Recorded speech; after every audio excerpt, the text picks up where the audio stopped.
Y posiblemente existe hoy en día aún el... Bienvenidos todos a Arking World, la noche del misterio, y hoy viene como invitado Iván Campos, que nos hablará de una gran historia. Buenas noches, Iván, bienvenido. Es un placer estar aquí en tu programa, en esta tu casa, la no nave del misterio. Muchas gracias. Y hoy vamos a hablar de una historia muy interesante basada en hechos verídicos, pues el caso de Jacques de Blay. No sé si Sí, lo he dicho bien. que se creía que esto era una novela de ficción escrita por Alberto Rivera. Pero mira, antes de empezar te voy a hacer una pregunta. Mírame. Tú, imagínate que tú te despiertas a las 3 de la mañana, sales a tu terraza y te ves un enanito de 1,20 que te ofrece esto para que te lo metas en la boca. ¿Tú qué harías? Madre mía. Yo saldría corriendo por Pues patas. adelantaros un poco, pero esto es un poco lo que pasa en esta historia, en una parte de la historia. Y esto que te he preguntado, y tú has dicho saldría corriendo. Por lo tanto, ¿no te parece extraño que el personaje se quedara? Sí, era muy valiente o no sé. Bueno, muy valiente. Ahora iremos a eso, que telita. Pero bueno, señor, empecemos por el principio. El nombre catalán de Jack era Jaume Bordas Blay y se le ha conocido siempre por Jacques B. Blay. El libro fue escrito por Ricardo Blasco, pero siempre se ha creído que era un libro de Antonio Rivera.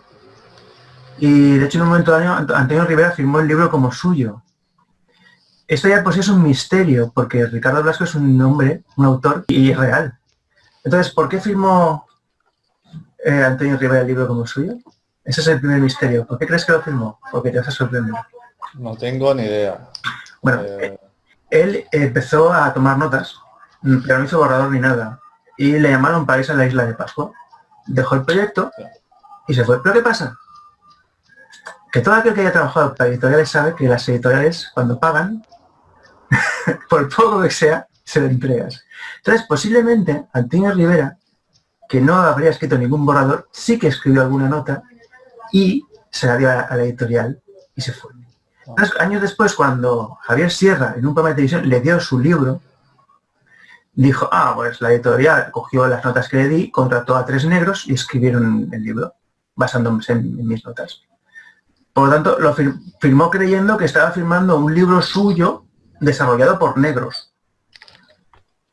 Porque, entonces, Ricardo Blasco no es un alias, es un autor real. Y posiblemente existe hoy en día aún el borrador del libro de Ricardo Blasco y posiblemente las pocas notas que escribía Antonio Rivera también estarían en posesión de Ricardo Blasco cuando escribió el libro. El libro es un libro de Ricardo Blasco, o sea, él hizo el trabajo. Aunque le dieran las notas, las pocas notas, porque ya ves lo poquito que escribiría. Si la editorial te paga, tú entregas. Claro. Y ese es el secreto de por qué siempre se ha creído que era un libro de Antonio Rivera y por qué mismo Antonio Rivera firmó el libro como suyo. ¿Qué te parece? Se quería coger el mérito también, ¿no? No, para nada, pero vamos a ver, Antonio Rivera tenía ya todo finiquitado. O sea, ¿qué mérito? Si ya lo tenía todo, era que lo que pasa es que, claro, también entiendo de que si yo escribo 4 notas y me voy y dejo el proyecto, tampoco me gustaría que mi nombre estuviera en un libro no mío. Vale, sí, el libro se puede cimentar en lo que yo he escrito, pero no es un libro mío. Claro. Pero bueno, también hay que decir que esto es una biografía y que todo el mundo pensaba que era una novela de ciencia ficción. Y ya nos encontramos al que Blake es real. Eso es lo más extraño, ¿no? Y tú cuando estabas viendo el material que te pasé de Blake, ¿qué pensabas? ¿Qué te ha parecido esa historia? Pues una historia de las pocas que pueden ser reales y podrían hacer una película perfectamente porque es muy interesante la historia de este hombre. 60 años antes de que hubiera el primer eh, noción o conocimiento ovni, antes del contactismo. O sea, posiblemente este es el único caso de contactismo real. Y es más, hay muchos datos aquí que están ocultos, pero que a la vista de buen analista se pueden ver. Y de hecho, cuando te los muestre, te va a sorprender más todavía. Pero bueno, una vez hemos dejado claro el misterio de por qué Antonio Rivera firmó este libro. Porque todo empezó en el año 1911. Creo. No, bueno, a ver, ellos vivían en Barcelona, eran una familia pudiente, o sea, de comodidad económica. ¿Y qué pasa? Que su hermana pues era una mujer bella, era mayor Sí. que él, y cogió viruela. Pero la viruela le desfiguró y le enajenó. Entonces su hermana, que compartiría patrones genéticos con él, desarrolló lo que era lo que se conocía como escritura automática. Sí. Y hablaba. Claro, y estaba recluida, cosa que hacen los místicos. De forma indirecta estaba haciendo todo lo que hacen los místicos. Y al estar recluida en un espacio cerrado, a oscuras, estimulando la glándula pineal, con enajenación mental.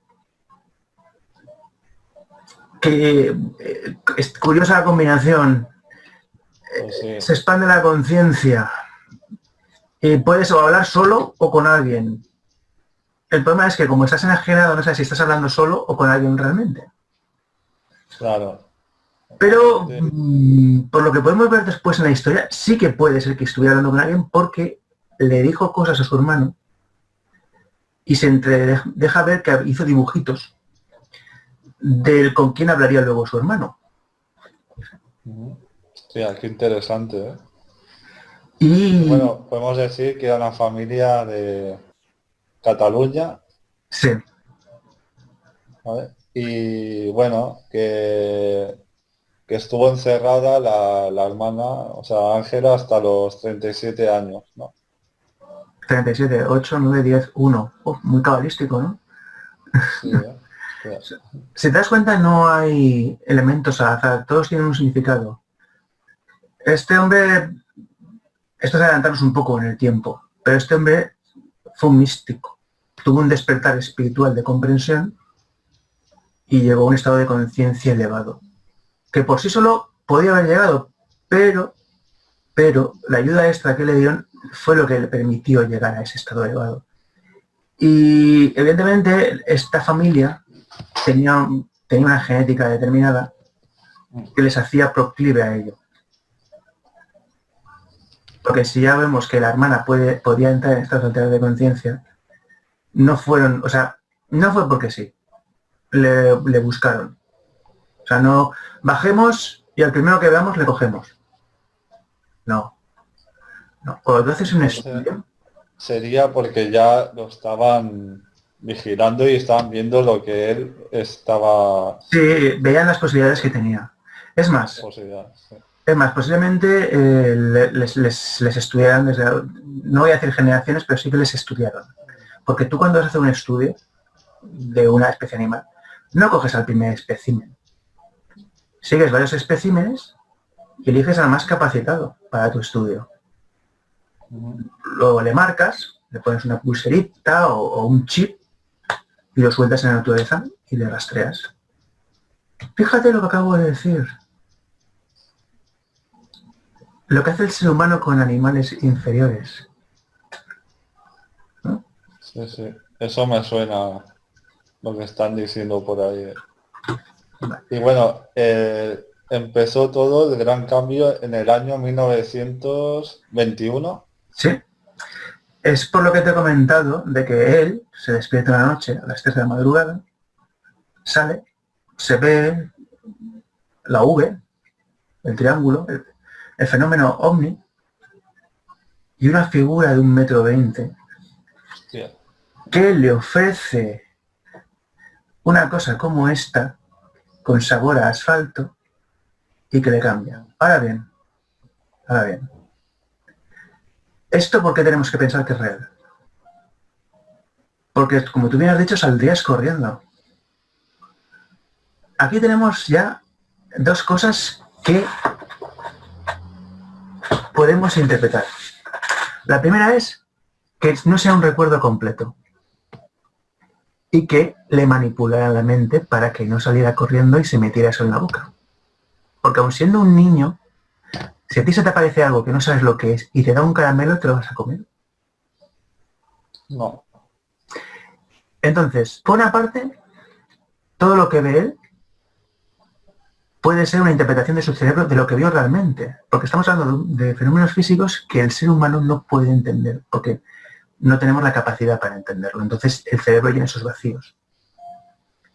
Y por otro lado, yo supongo que en lo que no sé si se llama inducción, le sugestionaron para que se emitiera eso en la boca.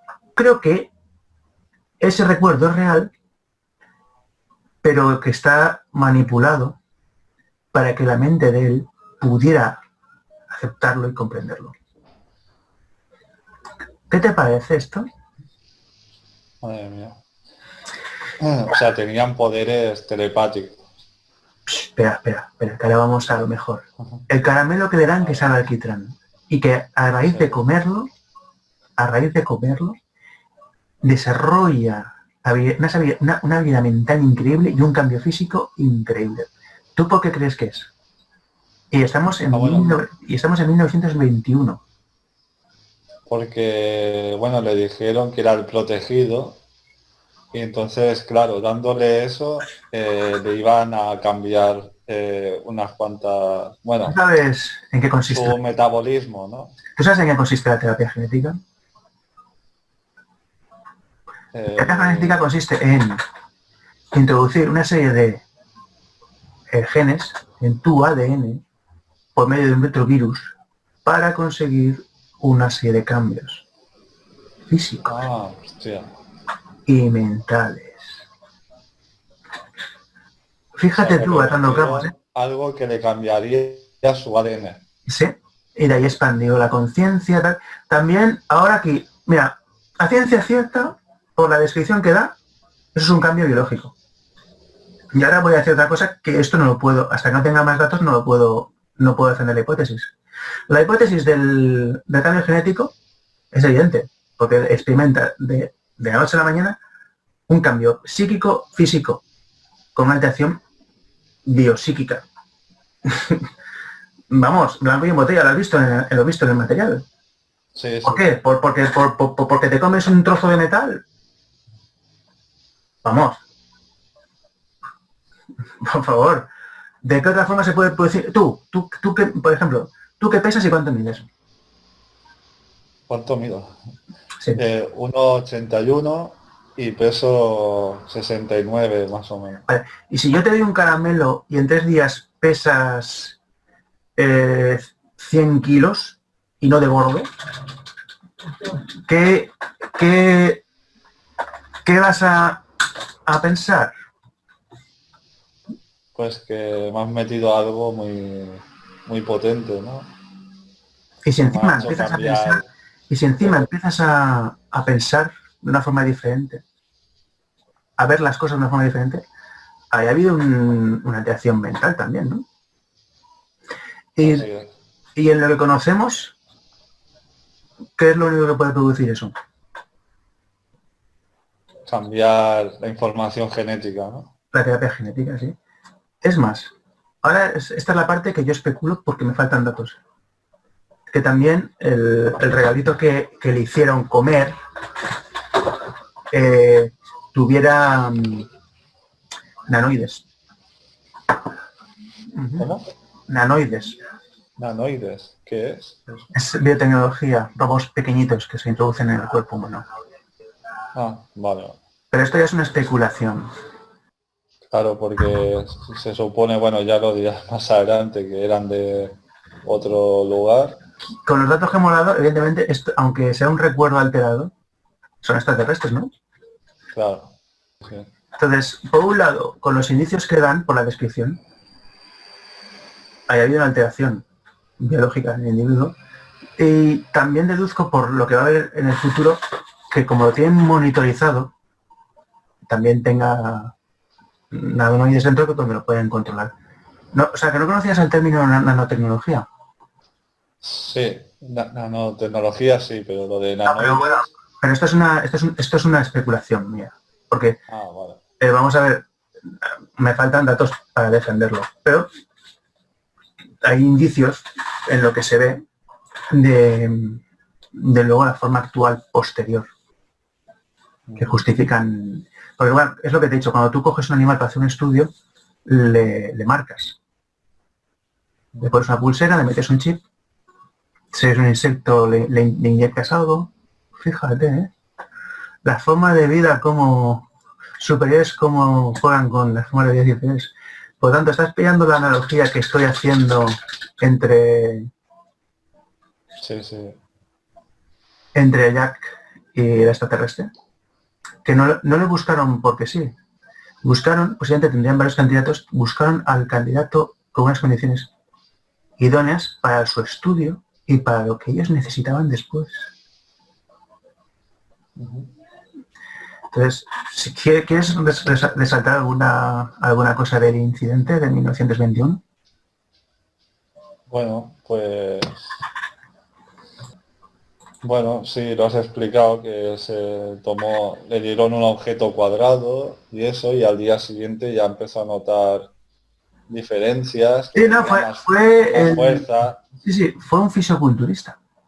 Y encima su capacidad mental se multiplicó. O sea, en una noche se podía leer un libro. Sí. Y evidentemente también sus otras capacidades cognitivas se multiplicaron. Pero ¿tú por qué crees que le dieron esos dones? Bueno,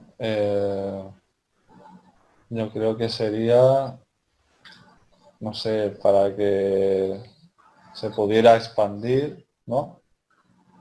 Y Es un sujeto de prueba. eso, Y bueno, cuando tú haces como, y el sujeto de prueba tiene dos funciones.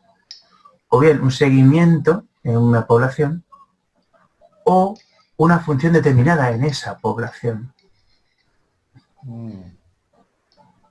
Creo que es lo segundo. ¿Por qué? Porque si fuera una misión de seguimiento, no se hubieran complicado tanto la vida, lo hubieran marcado como hubieran hecho otras veces en otras traducciones y lo hubieran soltado. ¿Para qué hablar con él? ¿Para qué complicarnos la vida? Ahora bien, si tú tienes que interaccionar con el animal, se puede crear un vínculo con el animal. Un ejemplo es un cámara, esto es un ejemplo real, ¿eh? Un cámara de documentales del National Geographic que estuvo siguiendo durante 15 años a un leopardo. Y hubieron dos hechos increíbles en la vida de ese leopardo. Uno es que una de las crías del leopardo iba a morir y él se pudo hacer lo suficiente para disparar un dardo con un antibiótico. Y otro es que el día que murió el leopardo, este cámara se pudo acercar a acariciarle. Porque había una relación afectiva entre el felino y él. Evidentemente, desde el punto de vista de los otros felinos dirán, ¿esto qué es? Un dios, una forma de vida superior que está... Claro, los gatos, o sea, vamos a ver, piensa desde el punto de vista de un leopardo que están viendo que una especie de mono sin pelo se acerca al felino. claro. ¿Entiendes por dónde van los tiros? Sí. Una vez ha quedado claro el porqué del caramelo, ¿a que esto no te lo imaginabas? No. Y luego hubo un segundo encuentro, ¿no? Que él escuchó como una una mano rasga la puerta. Sí. Él se encontraba En la cabaña. Sí. Él se encontraba en los Pirineos haciendo su trabajo. Porque este hombre, si hubiera vivido hoy en día, hubiera sido de ciencias astronómicas o astrónomo. Pero claro, en aquella época no existían. Se dedicaba a estudiar el cielo. Y estaba en una cabaña tomando mediciones de temperatura. Y una noche se oye como un arañazo en la puerta. Y coge su escopeta, sale y a lo lejos se ve una forma enorme con capucha y capa y sin pies. Vale. ¿Por qué? ¿Qué se te va a sorprender? ¿Por qué no se Muy le veían sencillo, los pies? muy sencillo, te explico. Sí. El oído, la vista, funciona dentro de unos parámetros. todo lo que esté por debajo y por encima, nuestra forma biológica no puede interpretarlos.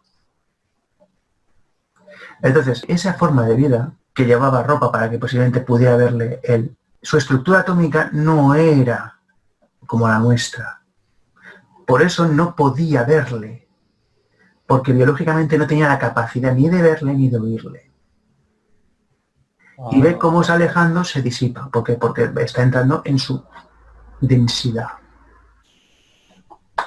Pero esto simplemente fue para verle. Y, ojo, ¿tú crees que una forma de vida superior va a venir a verte e irse? No. Ahí pasó algo más. Ahí pasó algo más que está bloqueado. ¿Cómo bloqueado? Que él no lo recuerda. Ah, vale. Evidentemente pasó algo más ahí y que es por lo que abogo por el tema de los nanoides también. Posiblemente ahí pasó algo. Él necesitaría que alguien se moviera en esa zona o necesitaba una forma humana, porque tú te crees que coges un espécimen tú coges un animalito y lo mejoras genéticamente simplemente para dejarlo en la cima de una montaña. No. Entonces lo que te quiero decir es que una cosa es lo que él recuerda de ese segundo incidente en la montaña y otra cosa es lo que pasaría, que evidentemente ahí pasaría algo. O sea, ¿tú te crees que va a venir un ser de otro planeta a despertarte e irse? No tiene sentido. Pero lo que sí tiene sentido es que necesitarán a ese espécimen para algo en la Tierra. Una misión, ¿no? Por ahí van los tiros. Pero si te das cuenta, no la recuerda o las recuerda alteradas. Que ahora sería el siguiente punto, que serían lo de los nórdicos, ¿no? Sí, ¿en qué año estamos? ¿En qué año estamos? En el 1921. No, 51, 51. 51. Sí. Vale. Pues aquí, fíjate, aquí ya está por el mundo pulando Antonio Rivera. En Andorra, ¿no? ¿Sí? ¿Esto? Sí. Vale. Fíjate el caso, ¿eh? Unos elementos altos, tipos nórdicos. El nórdico, un humita, pero que no es un humita. Pues están los nórdicos. Los de la Hermandad Blanca, que viven en una isla interdimensional tipo perdidos, donde están con otros grandes iluminados y otros seres interdimensionales según la cultura popular. Vale. Es que estos seres le piden que les suba leche y pan. Y les pagan con oro alquímico. O sea, oro atómico hecho por ellos. Porque el Blake va al joyero y el joyero flipa con la calidad de ese oro. Porque nunca ha visto un oro puro. Estamos hablando de un oro hecho en laboratorio. Vale. Hoy en día, nosotros, con las impresoras 3D, podemos fabricar comida. ¿Tú te crees que una forma de vida que está miles de años por delante de nosotros necesita que le suban leche y pan? No. Es más, él recuerda su interacción, ver hologramas, ver mapas. De hecho, tiene en el trastero de su casa con esta la Biblia, que ya le quedan, si no ha muerto ya le quedan 2 telediarios. Habrá material nórdico real en un trastero de Barcelona. Esto parece un chiste, ¿verdad? Posiblemente una prueba de una civilización extraterrestre y está en un trastero de Barcelona. Coño, tendrían que tirar la puta puerta abajo y recuperarlo. No, pues aquí tenemos una parte que es real, del recuerdo, y una parte que yo creo que es ficción.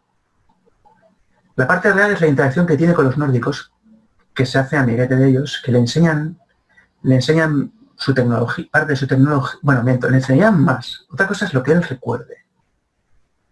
Le enseñan hologramas, mapas, la tecnología de la cúpula en la que están. Entonces, ¿tú te crees que unos nórdicos van a coger a un recadero humano? ¿A un superhombre, literalmente? Pero porque este hombre, o sea, los circos querían que este hombre fuera por la fuerza que tenía. Fuerza alterada, evidentemente, por la alteración genética y posiblemente la nanotecnología. Evidentemente los nórdicos lo usaban para alguna tipo de misión de campo, que ellos no podían acceder y necesitaban un machaca y le mandaban a este. Y vete tú a saber lo que haría este tío con su otra personalidad. Porque pues, la mente humana es, para aquellos que conspiranoicos conocen Enemica Ultra, se puede fraccionar. Y está la fuga psicocinética, que es que en un momento dado tú entras en fuga y te cuentas una historia. La mente también se puede alterar, por ejemplo, en los asesinos para cometer asesinatos específicos. Imagínate la tecnología de la mente en una civilización avanzada. Crearon una partición posiblemente en su personalidad y tenían un sujeto que podía usar los recuerdos del personaje para moverse en el medio. En los pocos casos de doble personalidad que existen, la personalidad dominante es consciente de las personalidades que existen, pero las otras no saben que los demás existen. Por lo tanto, podía haber una partición en la mente de Blade que cuando la activaban, tomaba el control y era consciente de toda la vida de Blade, cumplía la misión y volvía. Pero esto es una especulación, pero vamos a ver. Es una especulación en la que me da en el sentido de que vamos a ver por qué una forma de vida va a pedir que le suban leche y pan cuando posiblemente ni pueda comer ese pan ni beber esa leche. Porque su biología no es la misma que la nuestra, no lo procesará. Eso es lo que yo no entendí al ver el vídeo. Ahora ya sabes por qué, ¿no lo entendiste? ¿Qué te parece? Sí, más o menos sí. Y también era porque te iban a anunciar algo, ¿no? Sí, la pérdida de su mujer y su hijo. Sí. Si te das cuenta, esto es un experimento. Porque están calculando sus emociones en situaciones determinadas. Yo creo que con este individuo, aparte de usarlo de agente de campo, estuvieron estudiando las posibilidades de la mente y el cuerpo humanas para ver cómo sería el ser humano evolucionado en un estadio superior. Vale. ¿Me entiendes? Cogieron un individuo y lo aceleraron. Vamos a ver. Vale. ¿Y cómo reaccionaría una mente evolucionada de este primate ante tal situación? Entonces, no es que le avisaran porque les cayera bien, no. Querían que estuviera preparado para ver cómo reaccionaba su mente a la pérdida. O sea, que eso de buenas personas, los hijos de puta de los nórdicos, una Vaya putada le hicieron. Vamos a ver. Tú, no sé si tú vives ahora en un pueblo, pero tú cuando has vivido en un pueblo y tienes un corral y tienes conejitos, tú juegas con ellos, ¿verdad? Sí. Pero luego coges al que más te gusta, lo desnucas, le cortas la cabeza, lo pelas y lo metes en la paella. Pero eres muy amigo del conejito, ¿verdad? Sí. Entonces, ¿por qué una forma de vida te va a tratar mejor de la que tú tratas a una forma de vida inferior para ti? Te puede considerar, o sea, tú crees, vamos a ver, evidentemente tú a tu perro lo consideras tu amigo. Pero, ¿tú crees que estas formas de vida consideran al ser humano a la altura del perro? Como una mascota, dice. En el mejor de los casos, si no en la paella. No, vamos a ver, estoy siendo coherente, estoy usando la lógica. Que también, ojo, yo estoy interpretando según datos, porque a mí no me cuadraban esos datos tan buenos de ¡oh, venimos a hacerte un regalo! ¡Queremos que nos subas pan y leche! Vamos a ver. Yo cuando lo he visto me he quedado flipando. Digo, madre mía. ¿Y ahora qué te parece cuando te he ido desgranando lo que había entre líneas? Sí, ahora sí, lo entiendo más. Pues eso. Bueno, pues yo creo que la muerte de su mujer, de su primera mujer y de su hijo simplemente fue para ver el estudio de cómo afrontaba esa pérdida a nivel emocional y físico. Pero bueno, más adelante él se vuelve a casar con una mujer, que su segunda mujer sigue viva, y las posesiones materiales de este hombre siguen existiendo, y posiblemente entre sus cosas haya material real de nórdicos, pero que, vamos, los ufólogos tendrían que estar tirando abajo la puerta de esa mujer, solo por acceder al trastero de Blake. ¿Y por qué no lo hacen? Porque pensaban que era ciencia ficción. Pero vamos a ver, vamos a ver, vamos a ver. Si tenemos Vale, un vale. testigo, si tenemos un testigo que es Ricardo Blasco, hijo, que con 18 años flipaba con Blade porque lo veía en un estado, ese hombre era impasible, o sea, lo veía en un nivel mental superior. O sea, son palabras textuales suyas, joder. O sea, imagínate cómo habrá sido la madurez intelectual y espiritual de ese hombre y los datos que puede dar, bueno, que se han podido salvar, porque evidentemente la información que te da está sesgada. Iker Jiménez tiene que tener un fichero que flipas. Y posiblemente Iker Jiménez haya podido acceder al trastero de Blake. Pero claro, ahora encuentro los papeles de los nórdicos. Pero oye, están ahí. Hay que encontrarlos. Pues es un caso muy, muy interesante, ¿eh? Ricardo Blasco, hijo, testigo de Blake. O sea, es real. Y lo que emanaba era increíble. Pero claro, él conoció a Blake en su madurez. Porque para llegar ahí se va forjando, el ser humano se va forjando. Tú no llegas, o sea, tú eres tú ahora, pero dentro de 40 años es totalmente diferente. Según cómo hayas hecho tu recorrido, será de una forma u otra. Claro. Y bueno, el siguiente punto sería en el año 1971 tuvo la segunda mutación, ¿no? Le llaman los nórdicos y le dicen, un nuevo cambio se ha producido en ti. ¿Y sabes cuál es ese nuevo cambio? Reiki. Ah, Reiki. Juraba con las manos. En la guerra civil le disparaban y las balas cambiaban. ¿Por De qué? dirección. Sí, pero piensa, ¿por qué? Y esto ya refuerza mi hipótesis de los nanoides. Porque tenía como un escudo. Campo electromagnético. Hostia, madre Pues mía. vamos a ver, si el ser humano de normal, aunque exista campo iónico, no lo tiene tan fuerte, ¿qué lo tiene que reforzar? Un circuito. ¿Y qué es lo único que podría tener un circuito que nosotros conozcamos? Nanoides. Un campo de fuerza, las balas las desviaron. Cogido con los pelos, pero es la única forma en la que me explico que alguien que no lance rayos como un magneto esquiva haga que las balas se vayan por los lados. O que no haga como Matrix. También te digo una cosa, posiblemente este hombre podía haber hecho lo de esquivar las balas. Sí, porque si en los años 60 Morei Ueshiba esquivó 8 balas, él que estaba más avanzado biológicamente y mentalmente que Ueshiba, podía esquivar las balas. Yo no lo voy a intentar. pero no, vamos a ver. Yo soy un ser humano normal y corriente. Pero si a este hombre su campo electromagnético, que yo creo que es por tecnología, no hubiera funcionado, las hubiera esquivado. Seguro. No, seguro. Sí.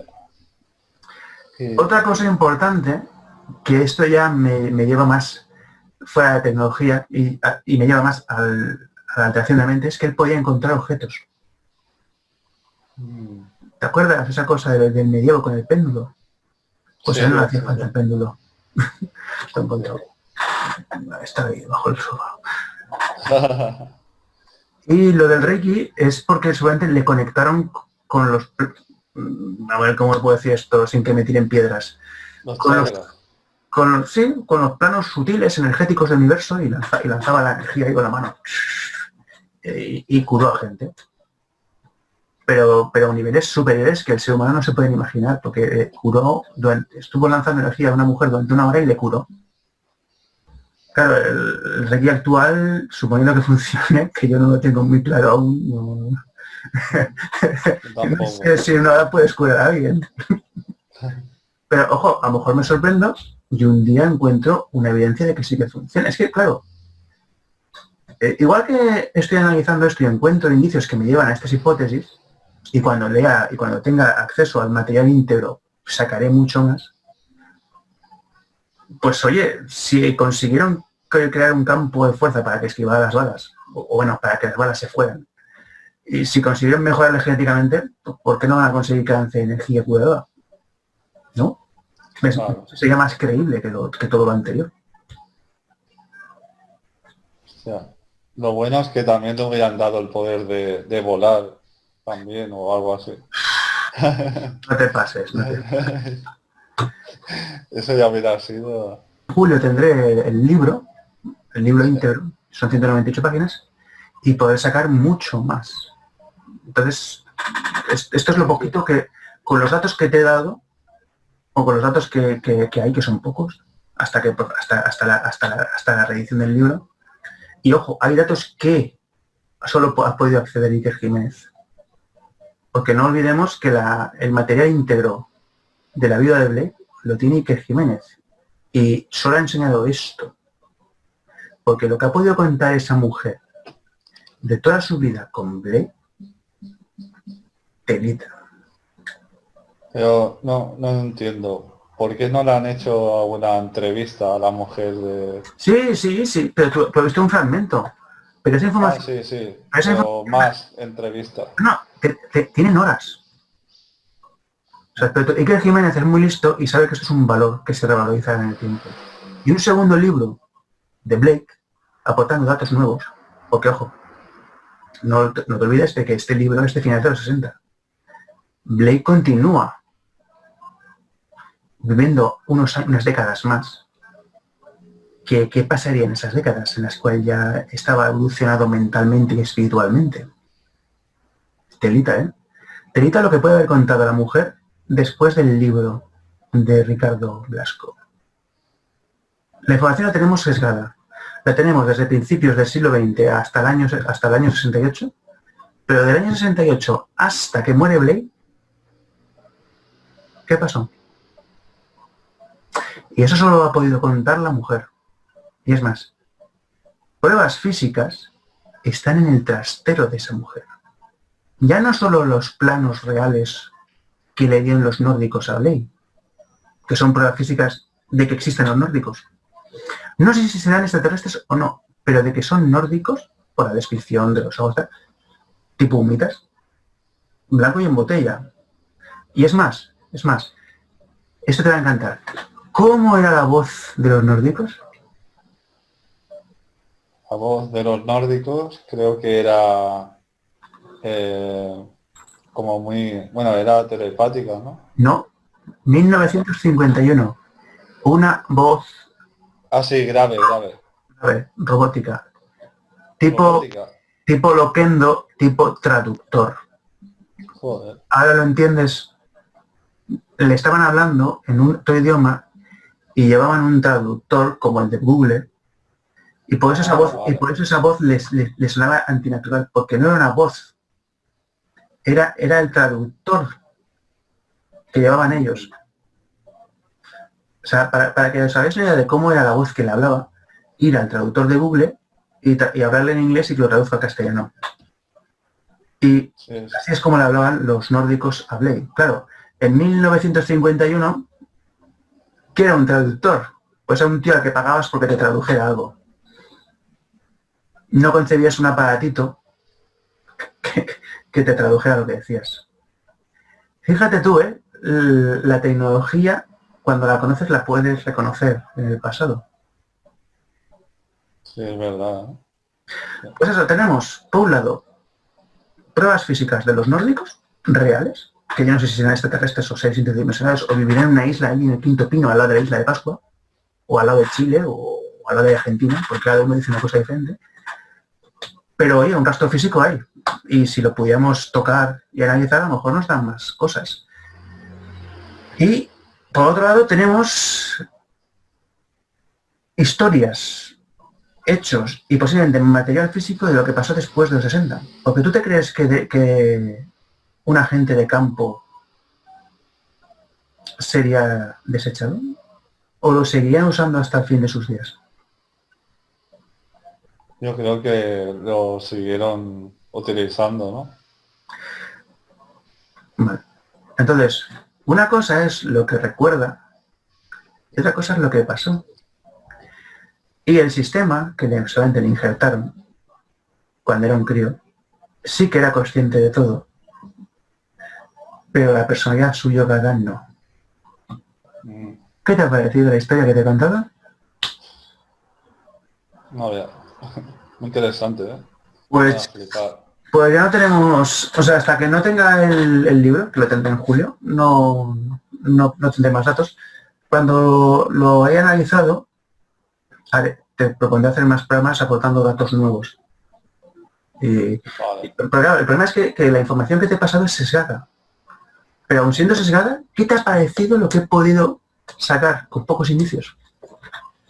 Pues muy bueno, porque a mí no... Se me ha escapado todo eso. Me ha parecido muy interesante el vídeo de que me has enviado y tal, pero nunca me imaginé todo lo que has dicho tú. Pues nada, chico, me alegro de haberte dado material. Y bueno, ¿qué te ha parecido? Más, cuando la has visto, ¿qué? Te lo has flipado, ¿no? Me he flipado mucho. Y lo tienes al lado de tu casa. Y lo interesante sería encontrar la tumba de Blake. Pues también. Y te digo una cosa, fuera de esa tumba me llevaría un contador, pues si hay algún tipo de radiación o algo en su tumba, de supuestos mortales, porque claro, la alteración genética no va a dejar rastro, pero la alteración tecnológica sí que puede dejar algún tipo de rastro que se puede estudiar hoy en día. Pero ¿se sabe dónde murió? Hombre, si su mujer está en Barcelona, ¿dónde crees que estará su tumba? ¿Y si su casa está en Barcelona?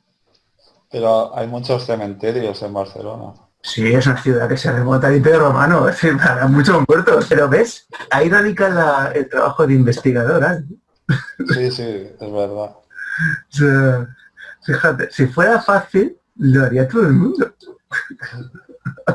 Claro, sí, sí. Podría ser uno de los descubrimientos más importantes.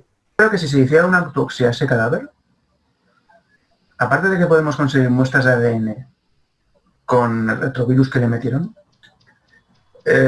si tiene tecnología, encontraríamos muestras de nanoides. Sí tienen esa tecnología. Que, bueno, yo llevo esa hipótesis por... A ver, hasta que no tenga datos nuevos, defiende estas hipótesis. A lo mejor cuando lea todo el material, dije, pues no, es imposible que tenga tecnología de nanoides como la conocemos nosotros. Por lo tanto, no. Quiero decir, que también la información es muy sesgada, no había más. Bueno, pues nada.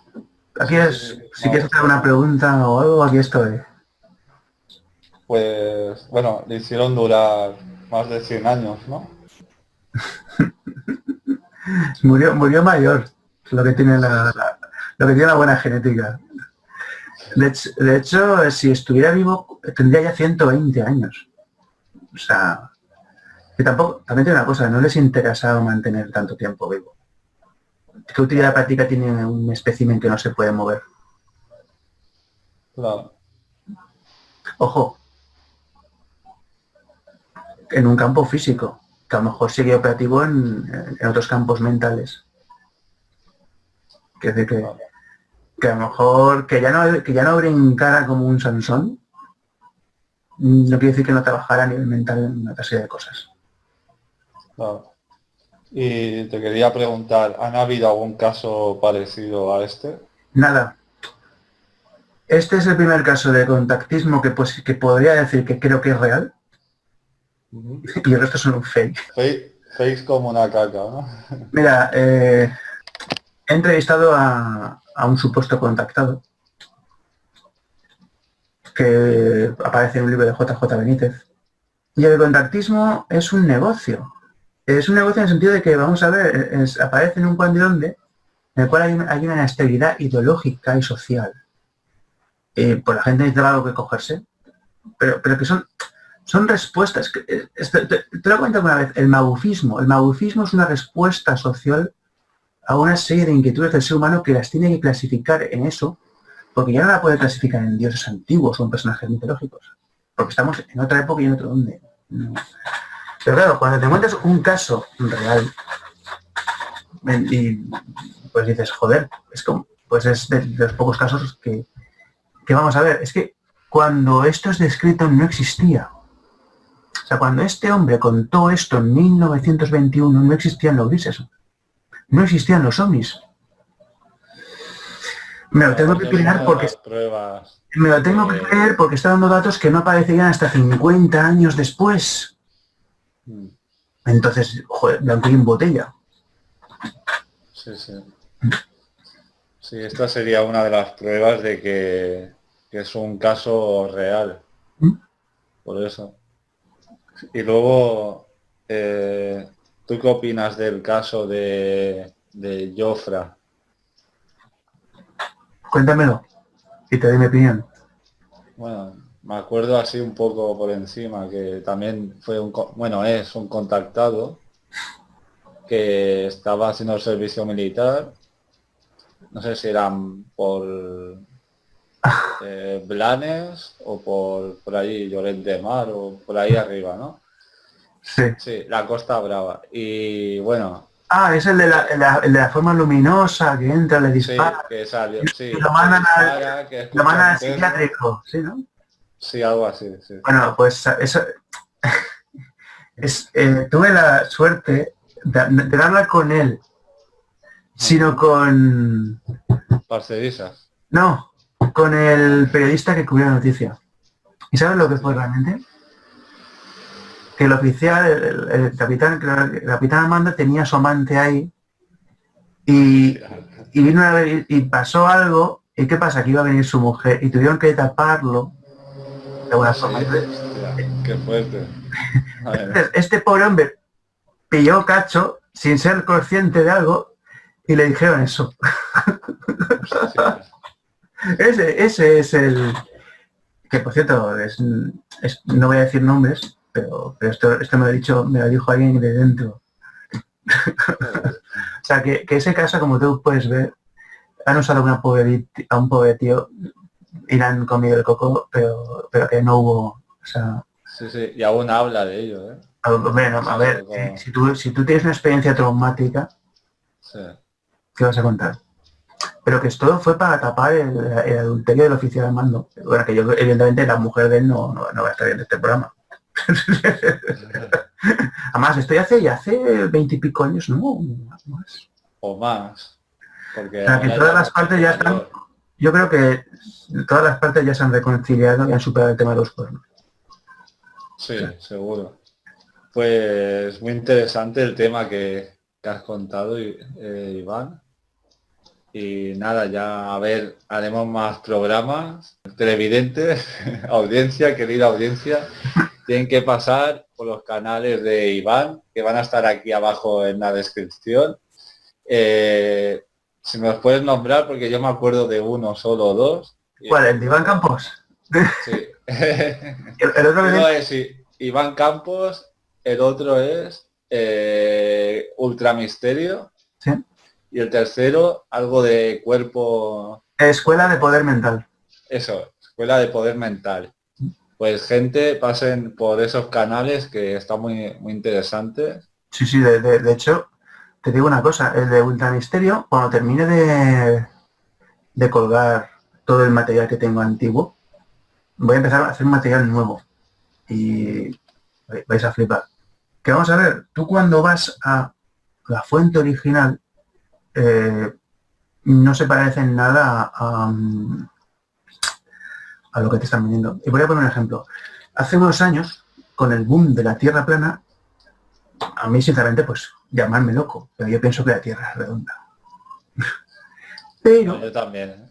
Pero dije, bueno, voy a hacer un estudio aportando datos sobre la Tierra plana. Y empecé a hacer una serie de programas, que algunos tuvieron muy buena audiencia, por cierto, con información que nadie o muy pocos conocían de la Tierra plana. Y créanme, os sorprendería de lo que hay al otro lado del muro de hielo. Pero, a ver, ¿tú aún crees que la Tierra es esférica? Sí, la Tierra es redonda. Pero no digo yo. Pero no, has dicho lo del muro. A ver, espera. La Tierra es redonda. La Tierra es redonda, porque lo dicen las matemáticas y porque si tú pones dos palos y los separas durante 10 metros, verás la curvatura de la sombra, lo cual demuestra que la Tierra es redonda. Es un proceso físico. Eratóstenes ya lo demostró. Sí, en el siglo III antes de Cristo. Sí. Ahora bien. Me fui a las fuentes originales de los mitos y lo que hay detrás del muro de hielo es Hela, el reino de los muertos y los gigantes, que nos separa de otros planos. El guardián es Thor, el matador de gigantes. ¿Qué quiere decir esto? Están hablando de otras percepciones de la materia. El mito no es que sea mentira, sino que da una información que el ser humano en ese momento, cuando construye el mito, no tiene. Entonces lo justifica. Entonces, cuando hablan del muro de hielo, están hablando de otras percepciones, a otras energías. Pero estamos hablando también de un mito que nace hace 5.000 años en el norte de Europa. O más allá del muro. ¿Qué sabe lo que hay? ¿Quién es el rey más allá del muro? ¿Está el rey de la noche ahí esperando? Vamos a ver. Juego de Tronos no se inventa nada. Coge esa mitología y la molda en su ficción de capa y espada o espada y brujería. Pero todo lo que te está contando Juego de Tronos son los mitos de la mitología nórdica extrapolados en un mundo de fantasía tipo Tolkien. O sea, el rey de la noche pues puede ser una versión de Hela, que lo podéis ver en Thor Ragnarok. ¿Qué hace Hela cuando llega? Levanta a los muertos. Fíjate, Thor Ragnarok. ¿Qué hace Hela? Levanta a los muertos, un ejército de zombies. ¿Qué hace el rey de la noche? Levanta a los muertos y va hacia el sur a comérselo. ¿Y qué pretendía hacer Hela? Saliendo de Hel, invadir toda la Tierra Media, o sea, el mundo del ser humano, y comérselo. Fíjate tú, cuando vas a la fuente lo que te encuentras. Eso sí, pero no. La Tierra es redonda.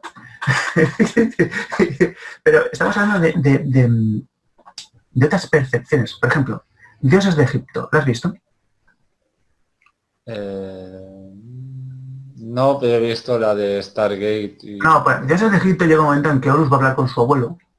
Sí. Se sube en la barca celestial y ve la Tierra plana. ¿Pero por qué la ve plana? Porque está en otra plano. Exacto, pero aparte de eso es porque está en otra dimensión. Entonces la percepción física de la Tierra no puede ser en 3D, está en 2D. ¿Pero por qué? Porque no está en esta dimensión. Por consiguiente, tú, aquello que está fuera de esta dimensión, no lo puedes ver. Puedes ver, o bien, lo que hay alrededor que causa una alteración, o bien le verás con las propiedades de esta dimensión. Pero nunca le verás cómo es. Que de ahí sería lo de, por ejemplo, los fantasmas, ¿no? Sí, pero eso ya son otras hipótesis. Es decir, no confundas con esto que te estoy contando de la Tierra plana. O sea, la Tierra no es que sea plana, es que están haciendo referencia a una serie de mitos y conceptos que tenían un significado totalmente diferente y que hoy en día se les ha transgiversado y están diciendo no, que literalmente es plana. No, vamos a ver, es plana porque en el siglo tal tenían que construir un mapa de constelación y si decías que era redonda te quemaban. Es así de simple. O sea, pero aún así, ese mapa del siglo XIV o XV, donde la Tierra es plana y te construye, está ya haciendo un modelo esférico donde ves las diferentes realidades del ser humano, tal como la percibía en el siglo XV. Por lo tanto, la Tierra es redonda, sí. Es una esfera.